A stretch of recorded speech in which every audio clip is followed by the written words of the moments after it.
Hello, എൻ്റെ പുതിയ വീഡിയോയിലേക്ക് എല്ലാവർക്കും സ്വാഗതം. വിയറ്റ്നാമിലെ ഏറ്റവും ചരിത്രപ്രധാനമായ വിനോദസഞ്ചാര കേന്ദ്രങ്ങളിൽ ഒന്നിലാണ് ഞങ്ങളിപ്പോൾ നിൽക്കുന്നത്. രാവിലെ ഒരു 8 മണിയോടെയൊക്കെ ഞങ്ങൾ എത്തി. പക്ഷെ അപ്പം തന്നെ ഭയങ്കര തിരക്കായിരുന്നു. നിങ്ങൾ കാണുന്നുണ്ടല്ലോ അവിടെയുള്ളൊരു തിരക്ക്. അത്രയും ആളുകളായിരുന്നു ഈ ഒരു സ്പോട്ട് വിസിറ്റ് ചെയ്യാൻ വേണ്ടി വന്നിട്ടുള്ളത്. ഇപ്പോൾ നിങ്ങൾ വിചാരിക്കുന്നുണ്ടാവും അതിരാവിലെ ഇത്ര തിരക്ക് പിടിച്ച് ഞാൻ ഏത് സ്പോട്ടിലേക്കാണ് വന്നിട്ടുള്ളതെന്ന്. ഇതാണ് നമ്മുടെ ഹോച്ചിമിൻ്റെ ശവകുടീര സമുച്ചയം. അവിടെയാണ് ഞങ്ങളിപ്പോൾ നിൽക്കുന്നത്. വിയറ്റ്നാമീസുകാർ സ്നേഹത്തോടെ അങ്കിൾ ഹോ എന്ന് വിളിക്കുന്ന അവരുടെ ആരാധ്യ പുരുഷനായ ഹോച്ചിമിൻ്റെ എംബാം ചെയ്ത ബോഡി ഇവിടെയാണ് സൂക്ഷിച്ചു വെച്ചിരിക്കുന്നത്. 1890 ജനിച്ച് 1969 മരണപ്പെട്ട വിയറ്റ്നാം വീരപുരുഷനായ ഹോച്ചിമിനെ ഹിസ്റ്ററി ബുക്കുകളിലൂടെ മാത്രം പരിചയമുള്ള എനിക്ക് ഇവിടെ വന്ന് അദ്ദേഹത്തെ കാണാൻ പറ്റുക എന്ന് പറയുമ്പോൾ അത് അത്രയ്ക്കും സ്പെഷ്യൽ ആയിട്ടുള്ള ഒരു മൊമെൻ്റ് തന്നെയായിരുന്നു. അത് തന്നെയായിരുന്നു എന്നെ ഈ ഒരു സ്പോട്ടിലേക്ക് എത്തിക്കാനുണ്ടായിരുന്ന പ്രചോദനവും. വിയറ്റ്നാമീസ് ജനതയ്ക്ക് അദ്ദേഹത്തോടുണ്ടായിരുന്ന ആദരവും സ്നേഹവും എത്രത്തോളാണെന്ന് അറിയണമെങ്കിൽ തീർച്ചയായിട്ടും നമ്മൾ ഈ ഒരു പ്ലേസ് വിസിറ്റ് ചെയ്യണം. കാരണം അത്രയ്ക്ക് കാര്യമായിട്ടാണ് അവർ ആ ഒരു പ്ലേസ് സംരക്ഷിച്ചു പോരുന്നത്. അതിനുള്ളിലേക്ക് ക്യാമറ അലൗഡ് അല്ലാത്തത് കൊണ്ട് മാത്രം എനിക്ക് ഉള്ളിലുള്ള ദൃശ്യങ്ങളൊന്നും പകർത്താൻ പറ്റിയിട്ടുണ്ടായിരുന്നില്ല. പക്ഷേ അത് നമുക്കപ്പോൾ പകർത്താൻ തോന്നുകയില്ല. കാരണം അതിനുള്ളിലൊരു ഡിവൈൻ ഫീലോ അങ്ങനെ ഒരു ഫീലാണ് നമുക്ക് അതിനുള്ളിലേക്ക് കയറുമ്പം ശരിക്കും പറഞ്ഞാൽ കിട്ടുക. അത്രയ്ക്ക് ബ്യൂട്ടിഫുൾ ആയിട്ടുള്ള ഒരു മൊമെൻ്റ് ആയിരുന്നു സത്യത്തിൽ ആ ഒരു ഹോച്ചിമിൻ ശവകുടീരം കാണാൻ പോയപ്പോൾ എനിക്ക് ഉണ്ടായിട്ടുണ്ടായിരുന്നത്.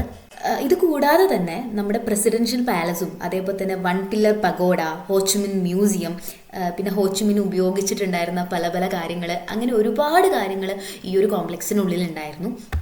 അദ്ദേഹത്തിൻ്റെ ശവകുടീരത്തെക്കുറിച്ച് പറയുകയാണെങ്കിൽ ഹോയുടെ എംബാം ചെയ്ത ഭൗതിക ശരീരം താമരയുടെ പാറ്റേണിലുള്ള വെങ്കല കിടക്കയിലാണ് കിടത്തിയിരിക്കുന്നത്. ഈ താമരയാണ് നമ്മുടെ വിയറ്റ്നാമീസുകാരുടെ ദേശീയ പുഷ്പം എന്ന് പറയുന്നത്. അതേപോലെ തന്നെ ഇവിടെ ഒരു ഓട്ടോമാറ്റിക് ലിഫ്റ്റ് സംവിധാനത്തിലുള്ള ഒരു പാറ പീഠത്തിൽ സ്ഥാപിച്ചിട്ടുണ്ട്. എന്തെങ്കിലും ഒരു അടിയന്തര സാഹചര്യം വന്നു കഴിഞ്ഞാൽ നമ്മുടെ ഹോച്ചിമിൻ്റെ ഭൗതിക ശരീരം കൊണ്ടുപോകാൻ വേണ്ടിയിട്ടാണ് ഈ ഒരു ലിഫ്റ്റ് സ്ഥാപിച്ചിട്ടുള്ളത്.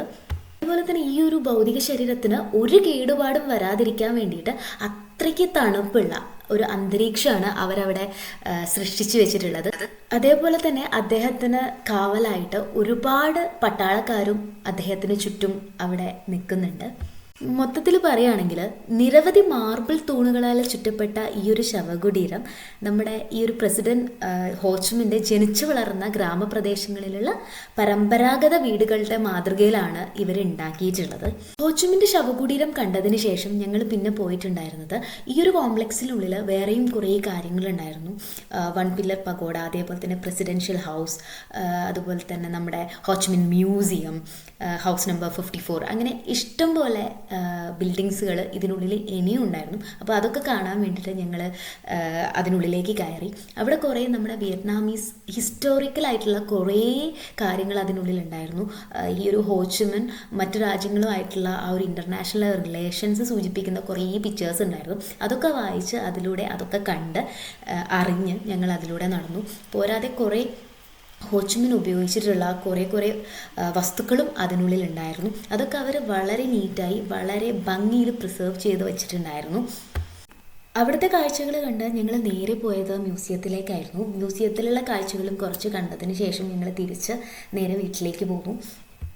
ഈ ഒരു നിമിഷം ഞാൻ ഓർക്കുന്നത് സ്വാതന്ത്ര്യത്തെക്കാൾ വിലപ്പെട്ടതായി ഒന്നുമില്ല എന്ന് പറഞ്ഞ ഹോച്ചിമിൻ്റെ വാക്കുകളെയാണ്. കാരണം എന്താണെന്ന് വെച്ചാൽ ആ വാക്കുകൾ പോലെ തന്നെ വിയറ്റ്നാമീസ് ജനത അവർക്ക് സ്വാതന്ത്ര്യം വെച്ച് നീട്ടിയ ഹോച്ചിമിനെയും അദ്ദേഹവുമായി ബന്ധപ്പെട്ട എല്ലാ കാര്യത്തെയും ഇത്ര കാര്യമായിട്ട് സംരക്ഷിച്ചു പോരുന്നത് കാണുമ്പോൾ ശരിക്കും പറഞ്ഞാൽ സന്തോഷം തോന്നുകയാണ്.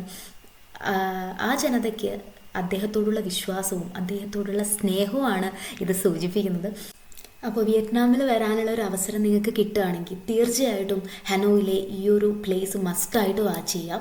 കാരണം ഇത് നിങ്ങളുടെ ലൈഫിൽ കിട്ടാവുന്ന ഏറ്റവും ബ്യൂട്ടിഫുൾ ആയിട്ടുള്ള ഒരു എക്സ്പീരിയൻസ് തന്നെയായിരിക്കും. അപ്പം ഇത്തരത്തിലുള്ള വിയറ്റ്നാമിലെ കൊച്ചു വിശേഷങ്ങളും എൻ്റെ കൊച്ചു വിശേഷങ്ങളും കാണാൻ താല്പര്യമുള്ളവരാണ് നിങ്ങളെങ്കിൽ എൻ്റെ ചാനൽ ലൈക്ക് ചെയ്യുക, ഷെയർ ചെയ്യുക, സബ്സ്ക്രൈബ് ചെയ്യുക. അപ്പം തീർച്ചയായിട്ടും സപ്പോർട്ട് ചെയ്യുക. അപ്പോൾ ഒരു പുതിയൊരു വീഡിയോ ആയിട്ട് കാണുന്നത് വരേക്കും ബൈ.